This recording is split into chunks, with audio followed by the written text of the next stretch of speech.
পৃথিবীর কোনো দেশে এত জন্মগ্রহণ করে। আমাদের অভিজ্ঞতা, আমাদের কাজের মধ্যে অভিজ্ঞতা হলো যে আপনার নাম বলেন। হাসি না, আমিনার মা। আমিনার মা, তাকে কোনোদিন বলা হয়নি তার নাম কি। অমুকের মেয়ে হয়ে সে জন্মগ্রহণ করেছে, অমুকের ছেলে হয়ে সে জন্মগ্রহণ, অমুকের ছেলে, ওকে অমুকের নাতি। মানুষের এনআইডি নিয়ে জিল্লতি, এটা মানে বিশ্বাসযোগ্য না, এত রকমের জিল্লতি হয়। এখন আমরা বলছি যে সব হাসপাতালগুলোকে এম্পাওয়ার করে দাও এবং বাধ্যতামূলক করো, সন্তান জন্ম হলে তোমাকে এনআইডি সবকিছু রেডি করে দিতে হবে, জন্ম সনদ তাকে ওখানে দিয়ে দিতে হবে, সার্টিফিকেট দিতে হবে, অমুক তারিখে এই হাসপাতালে এটা হয়েছে। দায়ী যারা আছে তাদেরকে বলতে হবে যে তোমাকে এই কাজটা করে দিতে হবে, এটা তোমার বাধ্যতামূলক।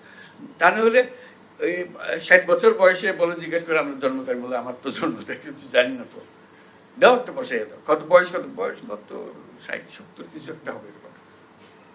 মানুষ নিজের নাম জানে না, এদের নিয়ে আমাদের কাজ করতে, নিজের নাম জানে না। আমাদের অভিজ্ঞতা, আমাদের কাজের মধ্যে অভিজ্ঞতা হলো যে আপনার নাম বলেন। হাসি না, আমিনার মা।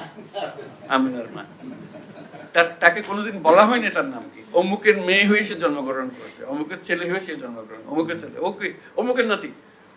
তারপরে হলো অমুকের মা, তারপরে হলো অমুকের শাশুড়ি, ইত্যাদি ইত্যাদি। এইগুলো কাজে নাম তার নাই।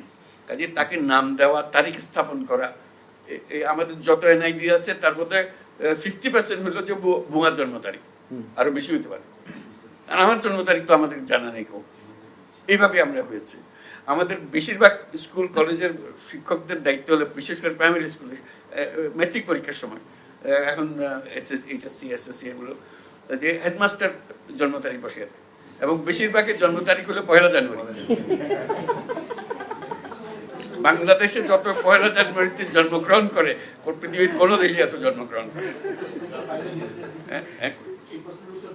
দিতে হবে তো, এত 1 জানুয়ারিতে এত, তোমরা প্ল্যান করে রাখো 1 জানুয়ারি।